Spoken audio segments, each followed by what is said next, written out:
Olá, eu sou Lucília Machado, jornalista e diretora da consultoria Acessar Comunicação, Diversidade e Inclusão. Este é o podcast Acessando Lucília, que você ouve e assiste todas as terças-feiras, a partir das 18 horas, na web rádio Censura Livre, pelos canais do Facebook e do YouTube. Fique com a gente!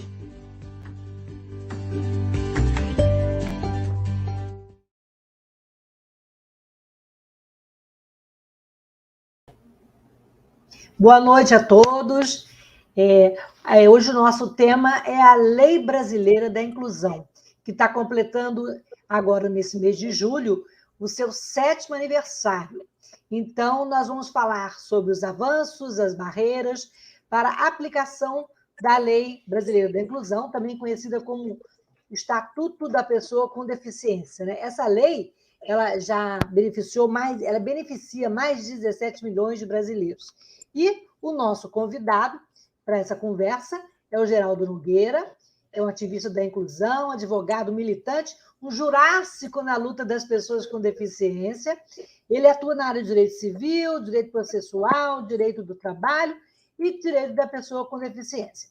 Ele também foi um dos fundadores do diretor jurídico do Conselho Nacional do Centro de Vida Independente, CVI Brasil, também foi do CVI, foi e é uma figura marcante no CVI Rio, e atualmente ele é presidente da Comissão dos Direitos das Pessoas com Deficiência da OAB do Rio de Janeiro. Eu vou me descrever, para depois Geraldo se autodescrever e se apresentar. Eu sou mulher branca, de cabelos castanhos escuros, estou com óculos dourados, com uma correntinha, tenho lábio fino, nariz fino, estou no ambiente de trabalho, atrás de mim tem uma parede rosa clarinha, um armário branco, uma porta branca e um porta-retrato na vertical. Geraldo, muito bom ter você aqui com a gente para conversar e debater sobre a nossa Lei Brasileira da Inclusão. Seja bem-vindo, então se autodescreva e vamos começar aí a nossa conversa. Vamos lá, Lucinda, eu que agradeço a todos vocês da Rádio Censura Livre, né, que faz esse programa tão importante e dá espaço para a voz da pessoa com deficiência. Eu aproveito para me descrever, eu sou um homem branco, de pele branca, né, tenho os cabelos também grisalhos, mais para branco do que para grisalhos, né, e estou aqui usando um óculos e estou de paletó azul marinho escuro, uma camisa branca e uma gravata vermelha. Ao fundo, eu tenho uma parede creme, só isso que está aparecendo aqui no vídeo. Geraldo, 7 anos depois, nós temos motivos para comemorar a tão almejada Lei Brasileira da Inclusão, que, na verdade, é um fruto da militância, né? Foram 15 anos batalhando por esse estatuto, né, Geraldo? É verdade, Lucinda. Eu acho que temos, sim, muitos motivos para comemorar, né? Foi um grande avanço a Lei Brasileira de Inclusão. Ela, na verdade, tramitou por em torno de 15 anos, por conta do texto inicial que foi proposto, não era um texto adequado, né? Então, essa tramitação acabou sendo impedida pelo ativismo, pelo movimento das pessoas com deficiência. Sempre que entrava em pauta, o movimento conseguia, através de algum parlamentar, tirar de pauta, porque o texto não era bom. Então, quando foi no governo da presidente Dilma, foi formada uma comissão para fazer um estudo do texto e apresentar um substitutivo, um texto novo, né? Nós tivemos a oportunidade de encaminhar um membro da nossa comissão, da OAB do Rio de Janeiro, que participou ativamente desse grupo, o doutor Luiz Cláudio Freitas, né, que hoje é meu vice-presidente, para assuntos de processo legislativo lá na comissão. E desse texto que saiu, foi nomeada, na época, né, a deputada federal Mara Gabrilli, por São Paulo, que hoje é senadora por São Paulo, mas na época era deputada federal. Ela ficou como relatora desse texto substitutivo. Ela, sabiamente, colocou o texto em discussão pública, né? E aí nós tivemos uma grande oportunidade no Rio. Através da comissão, nós fizemos uma parceria com a Frente Parlamentar do Congresso Nacional em defesa da pessoa com deficiência, na época representada pelo deputado federal do Rio de Janeiro, Otávio Leite. Fizemos uma parceria com eles, com o Ministério Público, na época representado pelo doutor Luiz Cláudio e doutor Rafael Lemos, também com a Defensoria Pública, na época do Dr. Valmeri Jardim, que inclusive é um defensor com deficiência visual, ele é cego, e fizemos também uma parceria com a Comissão dos Direitos da Pessoa com Deficiência da ALERJ, da Assembleia Legislativa, na época presidida pelo deputado estadual Márcio Pacheco. Então, nós fizemos esses conjuntos e fizemos 2 grandes eventos no Rio. Um na UAB, que reuniu em torno de 500 pessoas, e o outro no Hotel Merit, em Copacabana, que também reuniu mais 600 pessoas. Não obstante esses 2 eventos, nós percebemos que o espaço e o tempo foi curto para debater tanto assunto que tinha nessa lei. Aí fizemos mais 3 audiências públicas na OAB e mais uma na ALERJ, no Rio de Janeiro, para debater o assunto.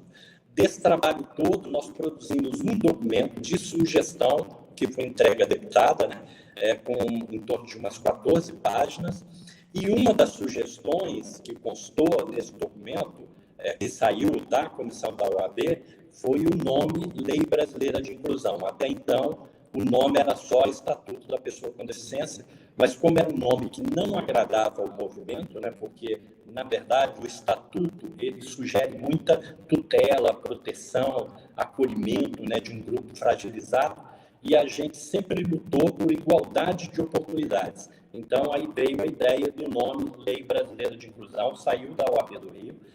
Eu fui convidado, né, por essa frente parlamentar do Congresso Nacional, que na época participavam mais de 100 deputados do Brasil inteiro, e estando lá, teve uma audiência com a presença de em torno de 80 deputados, presidida pela Mara Gabrilli na época, né, e com a participação efetiva do deputado aqui do Rio, Otávio Leite, e aí nós entregamos esse documento e defendemos alguns pontos de mudança na proposta inicial e defendemos o nome Lei Brasileira de Inclusão. O fato é que vingou e saiu... Então, o nome é um nome carioca, uma inspiração carioca, né? É uma inspiração carioca. Geraldo, quer complementar? Pode complementar. Não, eu ia dizer, como outras, né, questões que a gente apresentou, foi um documento extenso de sugestões, né, a gente pode colaborar bastante com a lei, a cara nova da lei, né, que é a lei que está aí hoje. Né? Então... A Lei Brasileira da Inclusão, nossa LBI, né, nós conquistamos vários na área da habitação, da saúde, na educação, por exemplo, a proibição de matrícula das escolas comuns, né? A acessibilidade nos ambientes físicos, os sistemas informatizados, muita coisa na área da informação e da comunicação. No entanto, apesar de tantos avanços, ainda existem inúmeros desafios para a plena aplicação dessa lei. Quais os principais gargalos que você ainda vê para a efetivação, ou seja, para que a LBI esteja no nosso cotidiano, que ela esteja aplicada no nosso cotidiano? Lucinda, é o seguinte, na verdade, como a lei é muito complexa, né, e ela atua em vários setores da sociedade, né, a lei, inclusive, ela fez uma grande alteração. Quando você iniciou, você disse que a lei é importante, né, e para 17 milhões de pessoas no Brasil. Na verdade, é muito mais. Eu diria que para toda a sociedade brasileira, porque uma das mudanças que a lei fez foi no Código Civil. A lei mudou o conceito de incapacidade, né, e mudou também o conceito que havia no Código Civil, o conceito de interdição das pessoas. Né? Hoje, na verdade, não existe mais a interdição, existe a curatela e a tomada de decisão apoiada. E isso vale não só para pessoas com deficiência, mas para todas as pessoas da sociedade que em determinado momento da sua vida pode necessitar dessa proteção legal, né? Ou desse amparo, né, legal. Então, a lei influencia na vida de muitas pessoas e não só da pessoa com deficiência. Então, a amplitude que ela atinge em quantitativo de pessoas, eu diria que é praticamente toda a sociedade brasileira em algum momento, né? Os gargalos que temos são muitos, porque, como ela é muito complexa, ela é uma lei, né, como é um estatuto, ela tem muitos artigos que nós chamamos no mundo jurídico de eficácia contida, né? Ou seja, ele tem uma eficácia, mas está contida dependendo de uma regulamentação, né? Então, enquanto não sai essa regulamentação para esses determinados artigos, esse é um gargalo que nós estamos esperando resolver, né? E aí eu poderia citar como exemplo o artigo 2º da lei, que define, por exemplo, o conceito de pessoa com deficiência, né? Ele define o conceito de pessoa com deficiência e lá no seu parágrafo 1º ele disse que a avaliação da deficiência, quando necessária, será biopsicossocial, realizada por equipe multiprofissional e interdisciplinar e considerará, aí vem, né, os elementos. E esse instrumento, né, para avaliar a pessoa com deficiência, para ver se ela se enquadra nesse conceito da lei, do artigo 2º, é um instrumento que ainda não saiu, ainda não foi regulamentado esse artigo, né? Então, já começa... Ele é polêmico, ele está gerando uma certa polêmica, né? Esse instrumento que foi por parte do governo, né? A sociedade, a militância, as organizações, vem algumas falhas, né, Geraldo?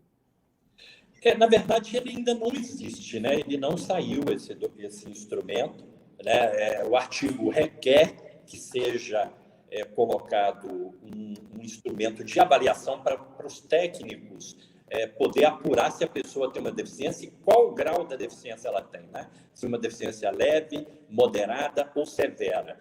Isso precisa de ter um instrumento, né? O fato é que o governo já avançou nesses anos, nesses 7 anos, vem avançando nisso, muitas discussões. Eu creio que esse modelo está praticamente pronto, deve estar aguardando um momento oportuno por questões econômicas, né? Porque à medida que entrar em vigor essa regulamentação, nós vamos ter um impacto, por exemplo, na concessão do BBC, que é o benefício da prestação continuada, né? Hoje, a gente tem um índice de, por exemplo, de 49% das pessoas que requerem o benefício da prestação continuada, 49% alcançam esse benefício. E a estimativa é que, quando entrar esse instrumento de avaliação da deficiência, esse índice suba para 57% dos requerentes terem acesso a esse benefício. E aí nós estamos falando de um aumento de 59% para 57%, de 8% a mais, e isso significa impacto nas contas econômicas em termos de valores na casa dos milhões, né? Talvez até bilhões, que aí é uma conta que eu não parei para fazer, mas impactos de valores substanciais. Eu acredito que o governo esteja exatamente ainda segurando esse documento para organizar o orçamento, até porque o governo não pode lançar nada que tenha um impacto no orçamento do governo e fira a lei de responsabilidade fiscal, né? Então, provavelmente está havendo um estudo econômico para ver de onde vem esse custeio para bancar essa mudança no conceito da lei. Mas, assim, desde que com a LBI, né, mudou também, além de mudar o conceito, né, mudou também os termos, né? Hoje não se fala mais portador, pessoa com necessidade especial, né? Qual a importância de abandonar o modelo médico, né, e passar a ver esse modelo biopsicossocial em que as pessoas não veem a nossa cadeira de rodas, mas nos veem como pessoa, né, Geraldo? Qual a importância da mudança desse paradigma?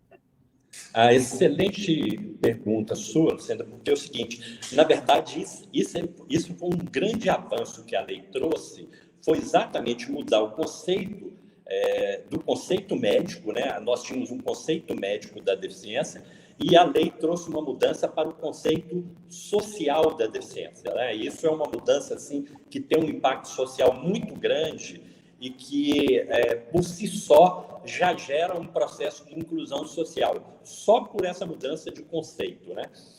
Eu vou explicar isso melhor, assim, dando um exemplo, né? Eu, aliás, na minha descrição, eu não disse, né, porque não aparece no vídeo, mas eu sou usuário de cadeira de rodas, eu sou cadeirante, né? Então, nós somos, né? Nós dois falamos, acabamos não falando desses detalhes, né? É verdade, nós somos, você também, minha querida amiga. O que esse conceito, por exemplo, da deficiência com base no conceito médico, por exemplo, nós que temos uma deficiência física, nós temos para a medicina, nós estamos deficientes a todo tempo, né? Nós estamos com uma deficiência, perdão, todo o tempo, né, para a medicina. Por quê? Porque nós temos uma paraplegia e ela não muda, né? É uma situação permanente, a não ser que surja algo na medicina muito inovador que mude essa condição, né? Mas, por enquanto, ainda não é o caso. Então, é uma situação permanente e, para a medicina, nós somos sempre uma pessoa com deficiência. Para esse conceito novo da LBI, que é o conceito social da deficiência, é uma interferência do meio, né? Então, eu vou dar um exemplo. Vamos supor que eu esteja caminhando com um amigo sem deficiência por uma calçada muito acessível, com rampas, o piso bem tratado, e eu estou andando ao lado dele normalmente, tocando a minha cadeira, e a gente já vai numa boa conversa. E nesse momento, para a lei, eu não sou uma pessoa com deficiência. Apesar de ser para o conceito médico, para a lei, nesse momento eu não sou, porque eu tenho acesso, eu tenho acessibilidade, né? Eu estou em igualdade de condições com as demais pessoas. Aí esse amigo meu convida para almoçarmos, por exemplo. E quando a gente chega na porta do restaurante, tem lá meia dúzia de degraus para entrar no restaurante. Nesse momento, eu me torno uma pessoa com deficiência, não por minha causa, mas porque o meio, né, onde eu estou me causou uma barreira. E aí a lei entra com o conceito de pessoa com deficiência e me protege nesse momento enquanto cidadão com uma deficiência que precisa de proteção da lei. Então, foi essa mudança conceitual, né, que é muito impactante para o processo de inclusão que a gente começa a avançar no Brasil. Ainda é incipiente, mas a gente já começa a avançar no Brasil. Então, é um meio que não é acessível, não é? Então, né, é a calçada que não é acessível, o restaurante que não é acessível, né? A deficiência, às vezes, não está no corpo como a deficiência, mas nas condições que nos apresentam no cotidiano. Exatamente. É a interação do meio, né? O próprio conceito no artigo 2º, ele diz aqui que, ele diz assim, considera a pessoa com deficiência aquela que tem impedimento de longo prazo, de natureza física, mental, intelectual, sensorial, o qual, em interação com uma ou mais barreira, pode obstruir a participação plena e efetiva na sociedade, em igualdade de condições com as demais pessoas. Então, foi o exemplo que eu dei. Quando eu andava com esse amigo numa calçada acessível, eu estava em igualdade de condições com ele. Então, não tinha uma deficiência. Eu só me torno uma pessoa com deficiência e preciso do amparo da lei quando eu tenho um impedimento. E não precisa ser só a questão da rampa, né? Uma pessoa cega, por exemplo, quando ela acessa um site na internet e o site não tem acessibilidade, ela também se torna uma pessoa com deficiência nesse momento e tem a proteção da lei. Aliás, a LBI, o prazo já se esgotou para todos os sítios eletrônicos, né, ou sites se tornarem acessíveis, né? Era uma outra pergunta que eu ia te fazer mais na frente, mas é verdade. Acessibilidade digital está prevista, mas ela não é uma realidade. A gente vê que muitos aplicativos, muitos sites, quando você vai num hotel para pedir uma comida, às vezes, né, num restaurante, não tem Libras, nos próprios sites do próprio governo não tem acessibilidade, Geraldo. Como é que a gente pode lutar para que essa acessibilidade digital seja uma coisa mais democrática para as pessoas com deficiência? Pois é, a gente tem que começar, né? Nós já temos o amparo da lei, a gente pode começar a exigir isso, essa mudança, né? Uma das coisas que a gente pode fazer é mandar um e-mail, mandar um ofício, mandar uma carta para esse local reclamando da falta de acessibilidade e até citar a Lei Brasileira de Inclusão, e não só a Lei Brasileira de Inclusão, mas nós temos uma lei que é anterior à Lei Brasileira de Inclusão, é a 10.098. Essa lei é de 2000, é do ano de 2000, e foi regulamentada por um decreto de número 5.296, de 2004, que trata de acessibilidade em quatro setores. Ela trata de acessibilidade em comunicação, aí entra essa questão da acessibilidade digital, trata em edificações, em vias urbanas e em transportes. Então, em 4 setores são tratados nessa Lei 10.098, regulamentada pelo Decreto 5.296. Aí a LBI também cita alguns trechos de acessibilidade especificamente nessas áreas. Então, assim, em termos de legislação, o Brasil é rico em legislação de acessibilidade. Não foi à toa que no ano de 2004, se não me falha a memória, um órgão da ONU reconheceu o Brasil com a legislação das Américas, a legislação mais inclusiva das Américas. para pessoas com deficiência. Né? Vamos colocar isso em prática, né? Para que no cotidiano a gente consiga sair de casa, né? A gente já encontra barreiras saindo de casa. É a rampa na esquina que não funciona, é o ônibus que não tem o acesso, exatamente com esse objetivo de assegurar a acessibilidade, que a LBI prevê, né, Geraldo, modificação no Estatuto da Cidade, tanto que a União, os estados e municípios são responsáveis pelo cumprimento da lei e pela melhoria das condições de acessibilidade. Como é que você avalia a acessibilidade na cidade que você mora, no Rio de Janeiro? Olha, a acessibilidade no Rio, né, assim, principalmente na área central do Rio, vamos colocar o centro da cidade, é muito ruim, né? Porque o Rio é uma cidade antiga, a gente tem ali no centro uma área bem antiga mesmo, assim, que vem da época do Império, né? Então a gente tem ruas muito estreitas, com calçadas muito altas e com rampas improvisadas, né, por pessoas que são trabalhadores, vamos dizer assim, de obra, mas não são técnicos que conheçam a acessibilidade. Então, o cara vai ali, que ele é um pedreiro, ele faz uma improvisação, mas todo fora dentro da norma, né? Fora da norma, né? Então, a gente encontra muito esse tipo de situação e o Rio, como um todo, por ser uma mega cidade, né, carece muito de manutenção, né? O Rio não tem um programa assim de revitalização das calçadas, já era para ter há muitos anos. O Rio está devendo isso, né? As administrações sucessivamente vêm passando e encontrando vários problemas financeiros, etc., e acaba não investindo nisso. Isso não é prioridade dos governantes, né? Então, a gente já precisava de um planejamento, de um programa de revitalização de calçada no Rio de Janeiro. Nós tivemos algumas obras assim que foram impactantes, aí falando de Rio de Janeiro, né? Alguns projetos. Um ficou muito conhecido, chamado Rio Cidade.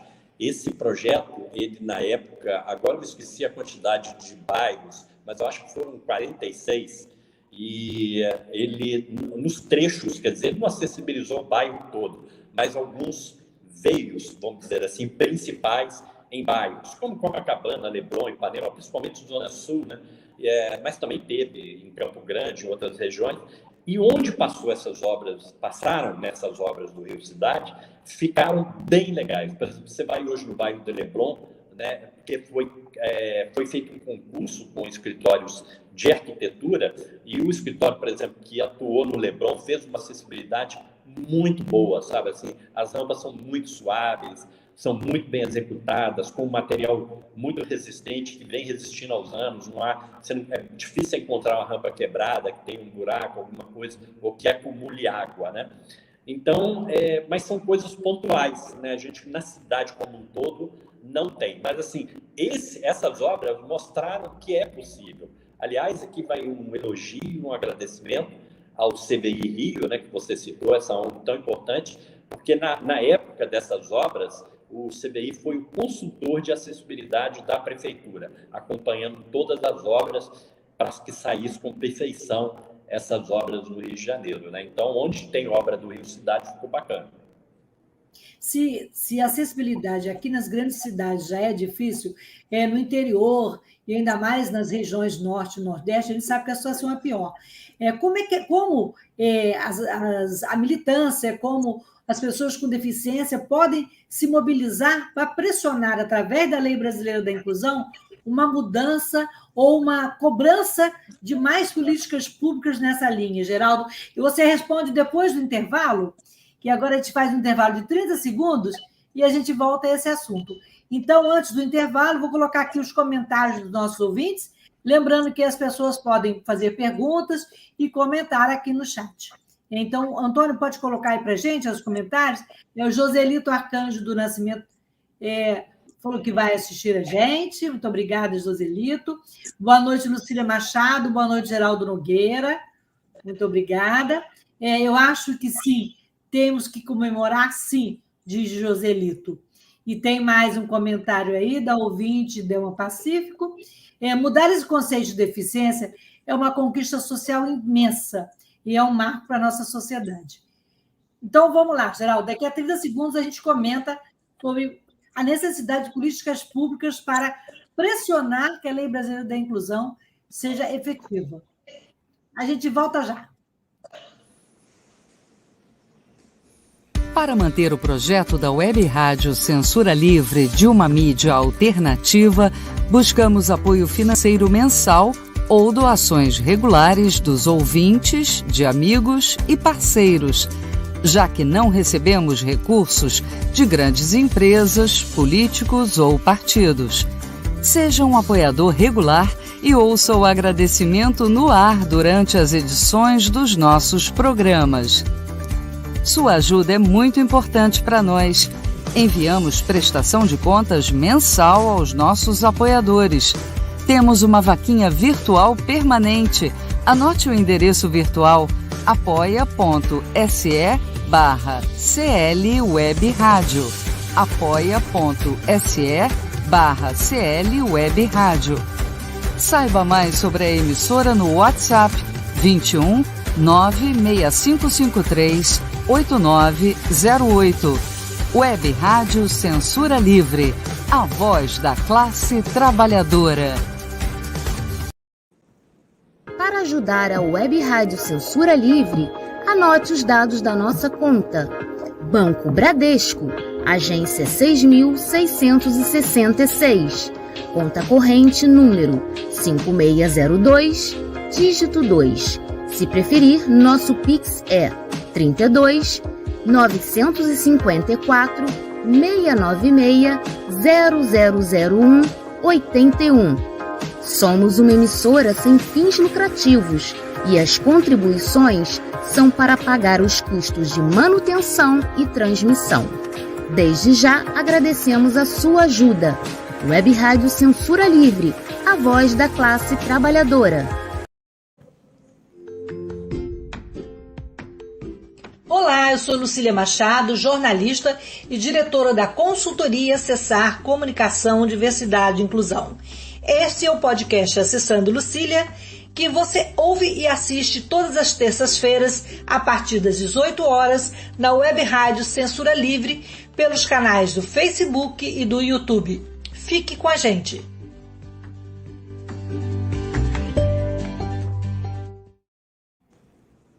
Voltamos então ao nosso papo com o Geraldo Nogueira, sobre a Lei Brasileira da Inclusão, que está comemorando 7 anos de existência, Geraldo. E aí, como é que a gente pode mobilizar a comunidade e também as autoridades, os políticos, né, para construir políticas públicas que viabilizem que a Lei Brasileira da Inclusão seja efetiva, né, que ela aconteça na realidade e saia do papel, né? É sim, Lucília. Na verdade, sim, a lei é um instrumento, né, que está no papel, como você diz, né? Concretizar direitos não é fácil, né? Exige um esforço muito grande. E, na verdade, assim, as autoridades têm várias prioridades, né? Pessoas com deficiência, lamentavelmente, não é prioridade, a gente percebe isso de governo nenhum, né? Então, assim, se não houver um ativismo social dos movimentos de pessoas com deficiência, uma militância, né, que lute por isso, que busque exigir do poder público essa atuação, né, inclusive também de parlamentares, cobrando aos parlamentares, né, que são eleitos pela causa, defendendo a causa, né, que atuem nesse setor, a gente não avança. Então, assim, há ter uma militância, né? E também assim um modelo que no Brasil nós estamos caminhando lentamente e é preciso ser executado, né? É o modelo da transversalidade da política da pessoa com deficiência. Nós temos assim vários órgãos sendo criados pelo Brasil, né? Nós temos a Secretaria, por exemplo, Nacional dos Direitos da Pessoa com Deficiência, que essa Secretaria Nacional, por exemplo, ela está nesse modelo de executar a transversalidade política. Mas temos outras secretarias e outros órgãos que não estão, eles viram órgãos de execução de ações em benefício da pessoa com deficiência, né? Não que essas ações, às vezes, não sejam boas e efetivas, mas o órgão acaba virando uma espécie de mini-prefeitura dentro da prefeitura para atender o segmento de pessoas com deficiência. Como os órgãos são pequenos e têm uma dotação orçamentária muito ínfima, muito pequena, não dá conta de um grande público, né, das cidades. Acaba dando conta de uma parcela muito pequena que privilegiada consegue ter acesso àquele serviço que, no geral, é bem executado e é um serviço de qualidade, porque são geralmente pessoas técnicos, tanto das prefeituras quanto da sociedade civil, que são convidados e executam bons trabalhos. Mas eu acho que é uma política errada, porque o ideal é que toda a secretaria, né, que está instituída, por exemplo, no município ou no estado, quando for instituir uma política para aquele segmento, por exemplo, Secretaria do Trabalho vai instituir uma política de trabalho para aquela cidade. Tem que se pensar no segmento de pessoas com deficiência. Não pode deixar isso para ser pensado só por uma secretaria de pessoas com deficiência, né? Então, transversalizar a política é você ter um órgão que oriente os outros órgãos para instituir uma política voltada para o segmento, considerando a participação do cidadão com deficiência dentro da sociedade, que também tem que ser atendido, né? Então, uma secretaria de obras ou uma secretaria de urbanística, por exemplo, de um grande centro, ela vai traçar uma política nova de cuidar das calçadas, né, ou do plano diretor, tem que se levar em conta a questão da acessibilidade para pessoas com deficiência. E aí, essa secretaria nem sempre está preparada para isso, então precisa de um órgão que a oriente nesse momento. Então, o papel, no meu entender, dessas secretarias ou esses órgãos, coordenadorias, né, assim, voltado para a pessoa com deficiência, deveria ter esse papel de orientação dos outros segmentos para instituir políticas transversais de atendimento à pessoa com deficiência. Só assim nós vamos começar a ter o resultado lá na ponta, né, que é a obra ser executada com acessibilidade. Mas tudo começa na militância, começa na exigência dos direitos, né, tirar a lei do papel, como você bem diz. Você falou na transversalidade e é realmente, eu atuo na Universidade Federal Fluminense, eu sinto muito isso. O aluno com deficiência, ele é um problema, entre aspas, né, da divisão de acessibilidade. Na verdade, é o aluno da universidade. Então, assim, desde o reitor até a portaria, até quem trabalha na guarita, deveria se preocupar, deveria estar atento às necessidades e às demandas desse estudante, desse servidor, seja técnico ou professor, que transita por ali, né? Então, acontece muito isso. A secretaria, o problema da rampa é o problema da Secretaria de Obras. Não é, Geraldo? Como é que a gente pode... De que forma a gente pode conscientizar a sociedade de que nós não somos um problema e de que não é específico de um órgão, que a inclusão e a acessibilidade é para todos, para nós, pessoas com deficiência, para as pessoas que estão envelhecendo, para os carrinhos de bebê, para os pedestres. Como é que a gente pode usar a LBI para conscientizar a sociedade dessa demanda? Pois é, eu acho que exigindo, né, assim, direitos e até, se for o caso, buscando o judiciário em muitos momentos para que o judiciário interfira fazendo valer a lei. Se nós temos a lei, né, e você se quieta, né, se aquieta, né, e não exige o seu direito que está ali, ele vai sendo deixado para trás, porque, como você bem o diz, a lei tem que ser tirada do papel. E muitas das vezes, para tirar essa lei do papel, né, você tem que ter um ativismo social, tem que estar nessa militância, buscando espaço, exigindo das autoridades. E se nada funcionar, você tem o último recurso, que seria o judiciário, você acionar o judiciário para valer o seu direito, que está escrito ali numa lei e precisa ser implementado, né? Então, são esses caminhos assim que nós temos no Brasil hoje. A gente vê lá fora, né, nos países mais evoluídos, eles usam muito a justiça, né? Então a coisa acaba funcionando, porque são ações ao tempo todo requerendo o seu direito. Aqui a gente ainda não tem muito esse hábito, né? Então tem algumas ações pontuais e a coisa vai caminhando devagar, né? Nós, inclusive, tivemos recentemente aqui para falar do Rio de Janeiro, né? Nós temos o metrô que hoje se tornou completamente acessível por causa de uma ação civil pública na Justiça, aliás, de autoria do CBI Rio, né? Dessa ONG, né? Eu sou um dos advogados, sou advogado assistente desse processo, que está em curso até hoje, né? São mais de 20 anos na Justiça, mas o metrô se tornou totalmente acessível. Em compensação, A Supervia, por exemplo, que conduz os trens, né, aqui no Rio, ela é totalmente inacessível, não tem acessibilidade na maioria das estações. E, recentemente, há uns meses atrás, foi feito um acordo com o Ministério Público do Estado do Rio de Janeiro, foi feito um TAC, né, um termo de ajustamento de conduta com o Ministério Público, para se tornar acessível.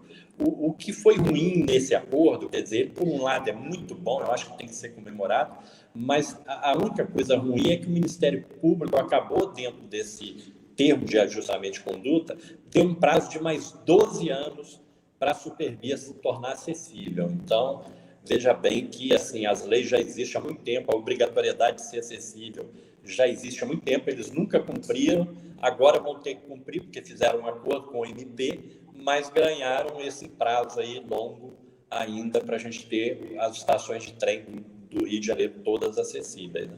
Então, é uma luta grande, né? A justiça tarda, ela não falha. Nesse caso, a justiça vai tardar, né? Espero que ela não falhe novamente, mas assim é muito tempo.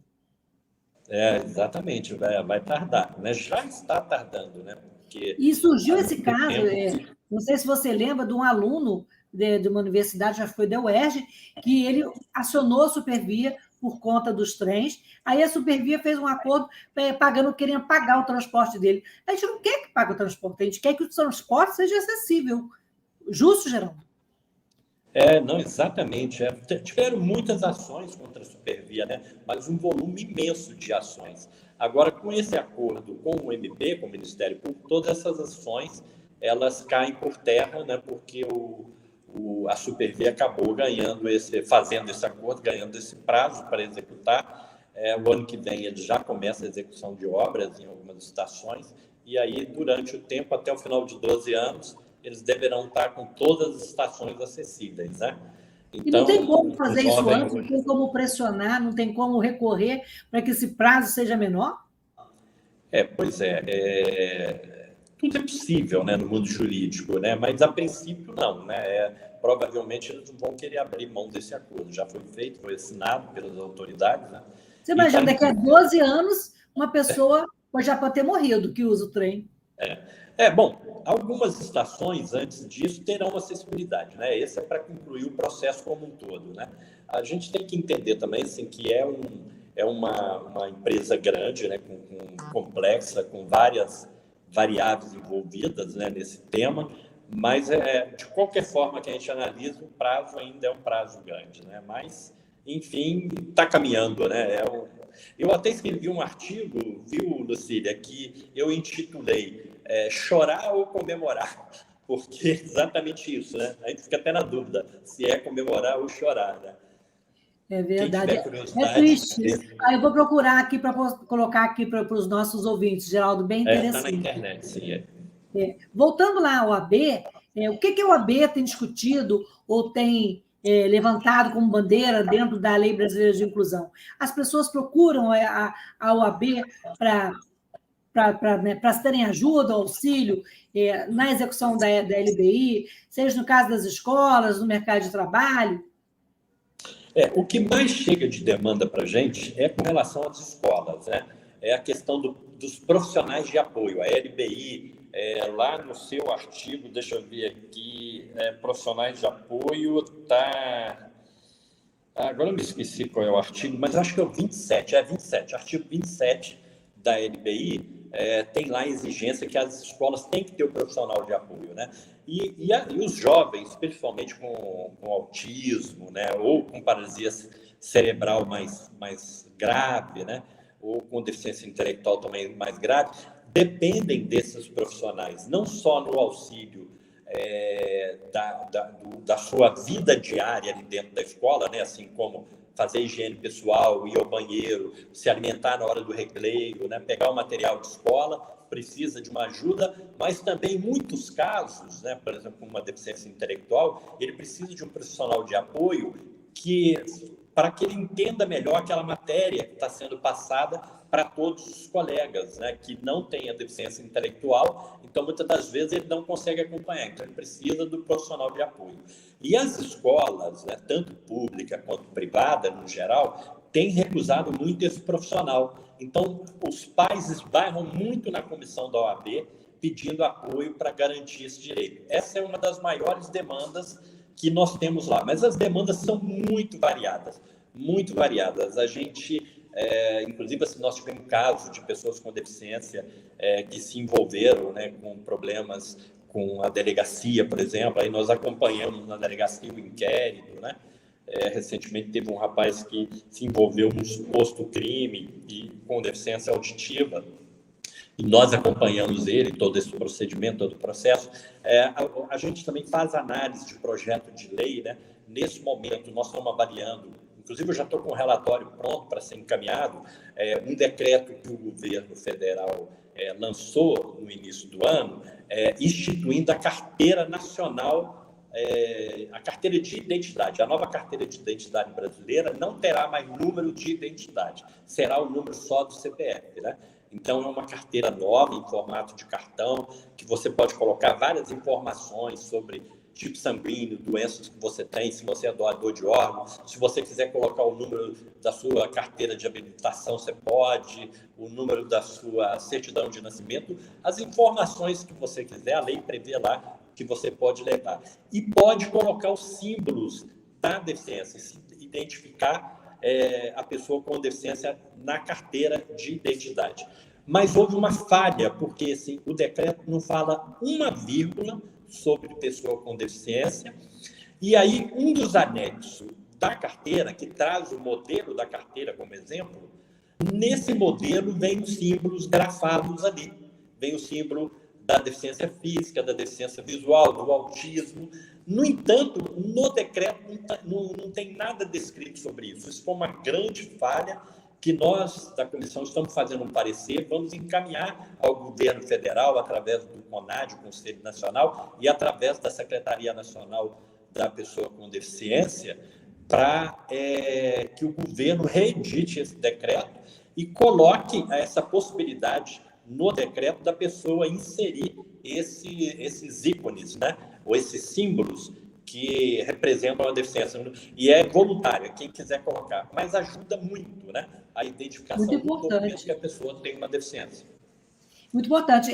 Só te cortando um pouquinho, para falar que está na tela aí o link do seu artigo. Geraldo Nogueira, Chorar ou Comemorar no Dia. Vou publicar no jornal O Dia, o dia.ig.com.br/opinião/2022/01632228, Geraldo Nogueira, Chorar ou Comemorar. Vale a pena a leitura do artigo do Geraldo. Então, exatamente esse, né, Geraldo? O papel desse trabalho da OAB, e também, mas é papel também da pessoa com deficiência denunciar, correr atrás, militar, né? Tem um pai de um aluno aqui na UF que ele baixou a Lei Brasileira de Inclusão no celular e qualquer coisinha, ele pega o celular, abre a lei, porque só conhece a lei. Então, assim, é preciso também que nós, pessoas com deficiência, estejamos empoderadas e informadas do que é a Lei Brasileira da Inclusão. Exatamente, isso é importantíssimo. Conhecer os seus direitos é o primeiro passo para a conquista desse direito, né? Você tem que conhecê-lo, né? Então, você não pode obter aquilo que você nem conhece que existe, né? Então, a gente está atualizado, isso é importante, né? É importante que as pessoas com deficiência participem desses movimentos, né, que lutam por direito, né? Isso é muito legal, porque você fortalece a presença da pessoa com deficiência no meio social, isso gera esse efeito da inclusão, né, da aceitação social da presença do indivíduo com deficiência, e também gera esse conhecimento do direito, não só da própria pessoa com deficiência, quanto da sociedade como um todo, né? Geraldo, apesar da Lei Brasileira da Inclusão, o artigo 88 considerar que é crime, né, discriminar alguém em razão da sua deficiência, nós sentimos na pele, nas rodas, né, diariamente com episódios do preconceito, né? Então, qual a importância do combate e a discriminação ao capacitismo nesse mundo de hoje? Pois é, isso foi uma inovação muito grande também que a LBI trouxe, né? Na verdade, ela tipifica o crime de discriminação, na verdade está tipificado no artigo 4º, parágrafo 1º do artigo 4º, é a tipificação do que é crime de discriminação. O artigo 88, ele traz a penação, qual é a pena para quem cometer esse crime de discriminação, né? Que pode chegar até 5 anos de reclusão, de 1 a 5 anos, tendo as qualificadoras. Na verdade, começa de 1 a 3 anos, mas dependendo da qualificação, da forma que a pessoa comete a discriminação, né? O crime pode chegar até 5 anos de reclusão. Mas antes da Lei Brasileira de Inclusão, não tinha esse crime de discriminação. Toda discriminação com relação à pessoa com deficiência era enquadrada no Código Penal como crime de injúria, né? E muitos delegados, ainda hoje, na hora que chega um problema desse na delegacia, por não conhecer nada sobre a deficiência, eles colocam como crime de injúria, mas já existe o crime de discriminação, que inclusive a pena é mais severa, né? Inclusive a comissão da OAB aqui do Rio, nós já tivemos uma reunião com a doutora Débora, que é a delegada titular da DECRAD, que é uma delegacia aqui no estado do Rio de Janeiro, especializadas em crime de intolerância, né? E nós estamos tentando levar para essa delegacia, para que o Estado não tenha uma despesa de abrir uma delegacia só para pessoa com deficiência, levar para essa delegacia de crimes de intolerância, que são intolerâncias principalmente religiosas e outras, né? E também raciais e tal, mas levar também a questão da pessoa com deficiência, né? Já houve uma sinalização positiva, não só da delegada, mas do próprio secretário de Segurança Pública, o próprio governador também sinalizou positivamente, e nós estamos para fazer uma nova reunião, inclusive o MP vai participar, o Ministério Público vai participar dessa próxima reunião, e a nossa ideia é que a gente tenha uma delegacia especializada no Rio de Janeiro que entenda melhor as augúrias, né, e os crimes e as leis que protegem as pessoas com deficiência. Então, a gente está nesse foco, nesse momento. E de preferência que tenha uma delegacia que tenha acessibilidade para que a gente possa entrar com as nossas cadeiras, né, Geraldo? Que tenha intérprete de Libras para que as pessoas surdas possam denunciar, possam colocar a sua voz, e que as pessoas cegas também tenham seus direitos. Quer dizer, que todos nós, pessoas com deficiência, independente das nossas deficiências, tenhamos lugar e voz nesse tipo de delegacia, né? Importante também pontuar, eu sou da Frente Nacional de Mulheres com Deficiência, e uma delegacia também que tem esse viés do combate à violência das mulheres com deficiência, né? Então, a gente vê, por exemplo, esse caso de estupro que aconteceu numa cesariana com uma mulher. Se fosse uma mulher, quer dizer, a mulher ali estava, né? Ela estava anestesiada, mas assim, uma mulher surda no seu cotidiano médico, ela muitas vezes ela não tem como nem denunciar, ela não tem nem como contar para o médico a sua história. Então, assim, eu peguei esse viés da saúde para dizer que a saúde também ainda é muito inacessível. É verdade, Lucília. Na verdade, assim, eu fiz um breve estudo, até porque a gente estava mexendo nessa questão, e até escrevi um artigo também, já vou falar de outro artigo, né? Que é violência contra pessoas com deficiência. Quem tiver curiosidade, dá uma... Já vou procurar aqui. Nesse artigo, eu trouxe alguns dados lá sobre violência contra pessoa com deficiência em São Paulo e no Brasil, né? Porque São Paulo tem uma delegacia especializada. Sim. E essa delegacia, no ano de 2000, registrou 700, não sei, agora não me lembro o número certo, mas mais de 700 casos registrados só em um ano, e só em uma delegacia em São Paulo, né? E no Brasil, a maior incidência da violência contra a pessoa com deficiência é caso de estupro, é contra a mulher com deficiência e contra a deficiência intelectual, né? Porque geralmente são mulheres que é o que você falou, às vezes tem dificuldade de explicar o que aconteceu, né? E há o abuso nesse sentido, né? Mas tem muito tipo de violência. Lá no artigo eu trago uma radiografia, assim, não muito ampla, mas pelo menos dá para o leitor ter uma noção do que a gente está falando, né? Da importância de ter essa delegacia especializada aqui no Rio de Janeiro, que é uma mega cidade, é uma cidade violenta por si só, né? E a pessoa com deficiência é muito vítima, e isso não é falado, não é assunto que entra na pauta da mídia no geral, né? É um assunto que não entra nem como ter estatística, né? Porque exatamente. Não tem um órgão que centralize ou que atenda a esse tipo de crime, né? Assim, é triste, e a gente vê que a cada dia vai aumentando o número de violência, até não só a violência doméstica, mas outros tipos de violência contra as mulheres com deficiência, né? Geraldo, quer comentar? Pode comentar. Não, eu ia concordar com você que é verdade. A cada momento surge mais essa violência e a gente precisa tomar uma medida, porque assim, é grave a violência contra pessoas com deficiência, sabe? Às vezes, mais do que outros segmentos, mas não é importante, não é divulgado, não aparece na mídia e essas pessoas sofrem caladas essas violências que muitas das vezes acontecem no próprio seio familiar, né? Com parentes, com vizinhos próximos, né? E essas pessoas não têm como fazer essa denúncia e quando chega numa delegacia, aquelas pessoas não entendem muitas das vezes o que a pessoa está narrando, né? Porque não tem a convivência com uma pessoa com deficiência, não sabe o que é uma deficiência intelectual ou uma surdez, né? E é muito complicado isso, né? Muitos policiais, às vezes, tentam o surdo falar, né? Tentam pressionar o surdo para que ele fale, né? Então, é desconhecimento demais e a gente precisa ter uma delegacia especializada. Geraldo, a gente falou da educação, né? Os avanços da LBI em relação à educação e em relação ao trabalho.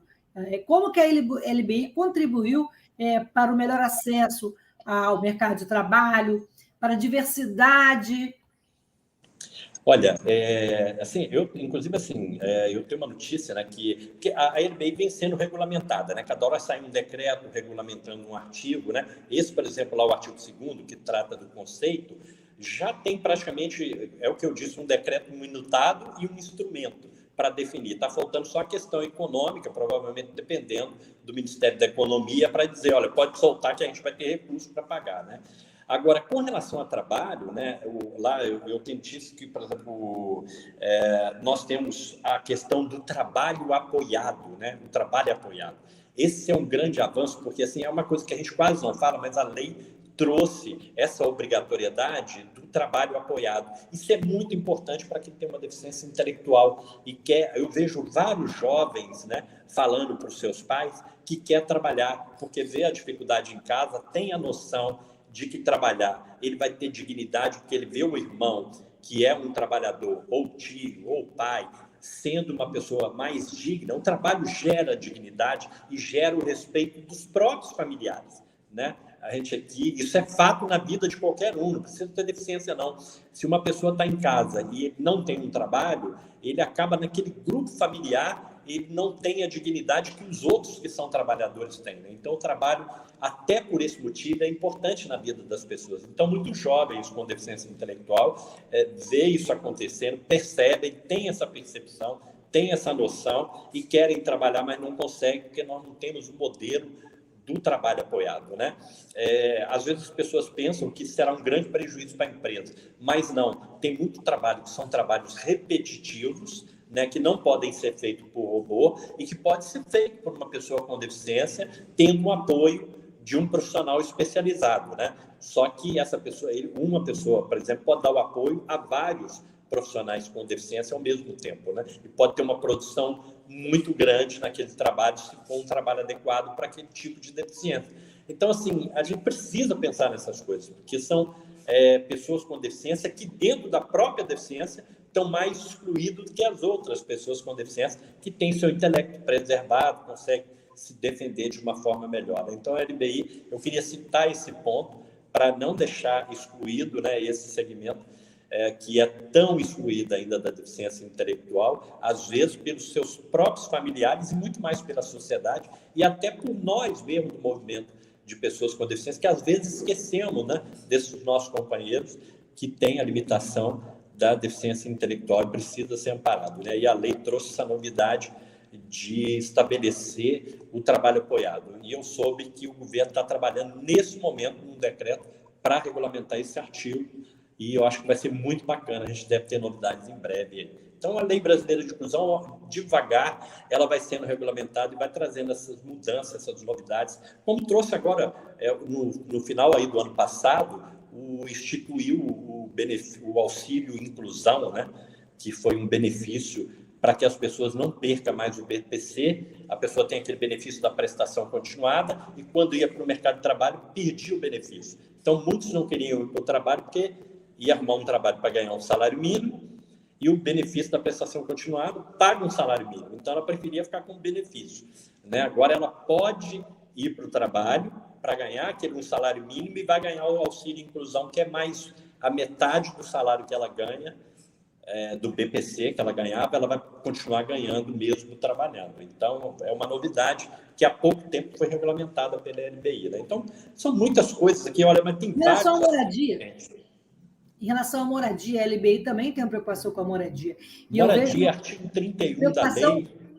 Só complementar, eu participo de um grupo de pessoas tetraplégicas como eu, e uma das preocupações é que muitas pessoas que dependem do BPC, que têm como seus acompanhantes, cuidadores, os pais que estão ficando idosos, né, aquela possibilidade da moradia inclusiva. O que a LBI diz sobre isso e como é que a gente tem avançado nesse sentido? Pois é, a LBI, ela traz lá no artigo 31, acho que foi, perfeito você lembrar também. Eu sou apaixonado por esse tema dentro da LBI, porque eu acho que nós precisamos urgentemente, Lucília, avançar nessa questão das moradias assistidas, né? A LBI, olha o cacuete da OAB. A LBI, né, são siglas. A LBI instituiu 2 modelos de moradias assistidas, né? Uma é a moradia de vida independente, está lá no artigo 31, e o outro é a moradia inclusiva, né? A moradia inclusiva, a LBI considera que são aquelas pessoas que necessitam de uma assistência total, até de decisões, né? A pessoa não sabe tomar decisão por si só, precisa ser alimentada, higienizada, enfim, precisa de alguém interferir, então ela teria obrigatoriamente que ir para um modelo de moradia inclusiva, né? E nesse modelo a assistência seria dada, a LBI obriga que o sistema, o SUAS, né? O Sistema Único de Ação Social, é que deveria cuidar dessas moradias, disponibilizar recursos para instituir essas moradias. E o de vida independente está dentro desse modelo que você citou, no caso de uma pessoa tetraplégica, por exemplo, né, um garoto com uma síndrome de Down, né, mas que consegue trabalhar, consegue tocar sua vida, poderia muito bem morar com um certo apoio que a pessoa necessite. Por exemplo, uma pessoa tetra, ela precisa de apoio para sair da cadeira, às vezes para tomar um banho, para se trocar, mas é uma pessoa com um intelecto preservado, então ela sai, vai trabalhar, faz tudo, né? Então, naquele ambiente de moradia dela, ela precisa só de um suporte. Então, é um modelo de moradia de vida independente.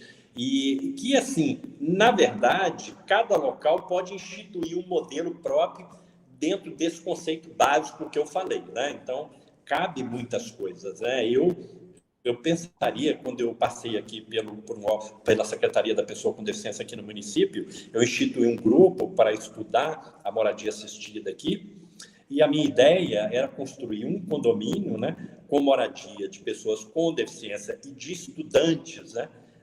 Inclusive, a gente viu um terreno próximo ao UERJ, então a gente receberia em algumas unidades estudantes que vieram para o Rio de Janeiro para estudar, poderiam morar lá, então teria essa convivência com pessoas com deficiência e vice-versa. A gente provocaria a inclusão. E esses estudantes poderiam pagar um aluguel, então ele vai pagar em outro lugar e pagaria ali, geraria uma receita para o projeto. E o projeto poderia ter uma célula básica de apoio, né? Essa aí é uma moradia de vida independente. Teria uma célula básica de apoio com alguns poucos profissionais mantidos pelo poder público. Então, o poder público daria só o espaço e a construção e essa equipe básica, né? E o resto seria gerido pelos próprios moradores, né? Com esses recursos que entrariam, ou dos próprios moradores, através do seu trabalho, do seu BPC. Então, levaria, né? Eu pensei esse modelo, mas a gente não conseguiu. Eu acabei saindo de lá antes de concluir esse trabalho. Mas eu acho que ficou semente, né? E quem sabe ficou semente, ficou plantada. A semente ficou plantada, né? Exatamente, sim. A Lei Brasileira de Inclusão é muito rica. Nós estamos no finalzinho do programa, a gente ficaria a noite inteira falando. Eu sei que você sabe de cor, eu sou o Thiago, fiquei assim, eu sei que você tem a LBI na cabeça, no bolso e em todos os seus momentos, né? Então, foi importante trazer essa discussão aqui, trocar ideias, conhecer e saber dos nossos direitos. Geraldo, mais uma perguntinha, antes de você fazer suas considerações finais, sim. Eu queria saber qual a sua opinião para a cota para pessoas com deficiência na política, assim como a gente tem para negro, para as mulheres, dentro dos partidos, né? Olha, eu acho importante. Eu acho importantíssimo, né? Porque assim, a pessoa com deficiência ainda é muito invisível na sociedade, né? E essa invisibilidade ela é muito gerada pela falta da presença da pessoa com deficiência em ocupar esses espaços, né? Então, porque ela tem uma dificuldade maior, né? Os próprios órgãos, é muito comum, né, a gente ver os órgãos voltados para a pessoa com deficiência sendo gerido por pessoas que não têm deficiência, né? Isso reforça essa invisibilidade social que a pessoa tem e o estigma de que a pessoa com deficiência tem que ser cuidada e protegida por uma pessoa sem deficiência, né? À medida que você tem na própria gestão pública pessoas sem deficiência cuidando de uma temática que deveria ser cuidado pelas próprias pessoas com deficiência. Quando você já não tem isso mais nos outros segmentos, né? Por exemplo, o segmento da igualdade racial, por exemplo, você não vê uma pessoa branca, por exemplo, ocupando o lugar de uma pessoa negra numa gestão, no órgão de gestão, né? Você não vê um hétero, por exemplo, ocupando o lugar de uma pessoa LGBT num tema voltado para o LGBT. E da mulher também você não vê um homem, né? Mas na pessoa com deficiência você vê pessoas sem deficiência, né? Então, assim, eu acho que as cotas ainda são necessárias exatamente para obrigar, porque se for só pelos belos olhos das pessoas com deficiência, não vai acontecer, né? Então, tem que vir a lei para proteger. As cotas ainda são necessárias pelo atraso social que nós vivemos ainda enquanto sociedade brasileira, que não tem essa dimensão da importância da inclusão e da visibilidade que a pessoa com deficiência precisa e da ocupação de espaço que ela precisa, né? As pessoas sem deficiência ainda concorrem e disputam assim, avidamente esses espaços e, por a sua condição sem deficiência, muitas das vezes conseguem ocupar esses espaços, causando um prejuízo sem precedente, né, nessa imagem que a pessoa com deficiência necessita ter no meio social, né? Então, há muita invisibilidade e, portanto, as cotas são ainda necessárias. Nada sobre nós sem nós, como diz o lema, né, Geraldo? Eu queria agradecer a sua participação e deixar com vocês seu recado final. O que você espera do novo presidente em relação à política da pessoa com deficiência e também em relação à LBI? Olha, eu espero que efetivamente a gente tenha um plano nacional para a pessoa com deficiência, né? Porque eu falei aqui de transversalidade da política. Para ter transversalidade da política, você precisa de 4 coisas. Você precisa de um órgão, né? Que aí seria, por exemplo, no caso nacional já existe a secretaria. Você precisa de um espaço público de controle, que, no geral, aqui no Brasil, esse sistema é ocupado pelos conselhos, e no caso nacional, para citar um exemplo, eu estou citando nacional, né? Nós já temos o CONAD, que é o Conselho Nacional dos Direitos da Pessoa com Deficiência, e você precisa da terceira coisa, de um plano, né? Que é um programa de ação de governo, né? De política pública, e precisa de fundos, né? De financiamento, de verba para que essas coisas aconteçam. Então, no Brasil, nós temos já as 2 coisas, que é o órgão e temos o espaço de controle social, mas não temos um plano, né? Houve, na época, se não me engano, acho que foi no governo da presidente Dilma, a gente teve um programa chamado Viver Sem Limite, que era um programa nacional de uma política pública nacional optativa para os municípios e estados que poderiam aderir a esse programa para ter acesso a recursos financeiros, né? Desde que executasse uma política de inclusão da pessoa com deficiência. Esse plano foi uma ideia maravilhosa, mas que não saiu do papel praticamente. Ele funcionou muito pouco, ainda tem alguma coisa, mas muito pontual. Então, eu espero isso, que a gente tenha esse complemento no próximo governo, um plano e tenhamos fundos para que o plano aconteça, né? Então, nós já estamos com 2 partes do processo de transversalidade nacional prontos, secretaria e conselho. Faltam as 2 outras coisas, o plano e o fundo de financiamento. Então, vamos torcer para que tenhamos, né, esse plano, tenhamos muitos projetos, né, e que as pessoas com deficiência tenham vez e voto, voz, né, nesse futuro governo, seja lá quem for, né? E a gente fica aqui por hoje. Queria agradecer demais a sua participação e dizer que foi uma aula da LBI e está aí disponível para as pessoas. Os 2 artigos do Geraldo a gente colocou aí na tela, né? Tanto sobre o chorar, né, o comemorar, né, publicado no dia, e o outro também sobre a violência contra a pessoa com deficiência. E também temos aí as redes do Geraldo, o Instagram e o Facebook. Se o Antônio puder colocar aí de novo. Geraldo, gratidão imensa por dividir esse espaço nessa noite de terça-feira. Eu aqui agradeço, Lucília, o trabalho maravilhoso que você faz, que é tão importante para todos nós, né? E agradeço muito o convite, foi uma honra estar aqui com você, um privilégio muito grande estar aqui nessa rádio maravilhosa, né, que é a Censura Livre. E vamos em frente, porque tem muito chão ainda. Nós já caminhamos muito chão, mas a estrada ainda tem um grande trecho a ser pavimentado, né? Vamos na luta. Sigamos juntos nessa estrada, então. Obrigada, Geraldo. Boa noite a todos. Até a próxima terça-feira.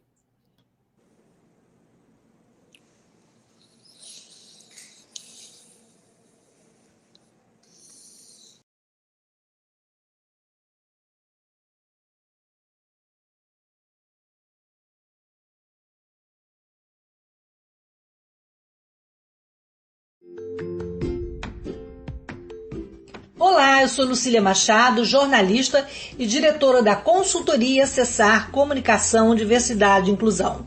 Este é o podcast Acessando Lucília, que você ouve e assiste todas as terças-feiras, a partir das 18 horas, na Web Rádio Censura Livre, pelos canais do Facebook e do YouTube. Fique com a gente!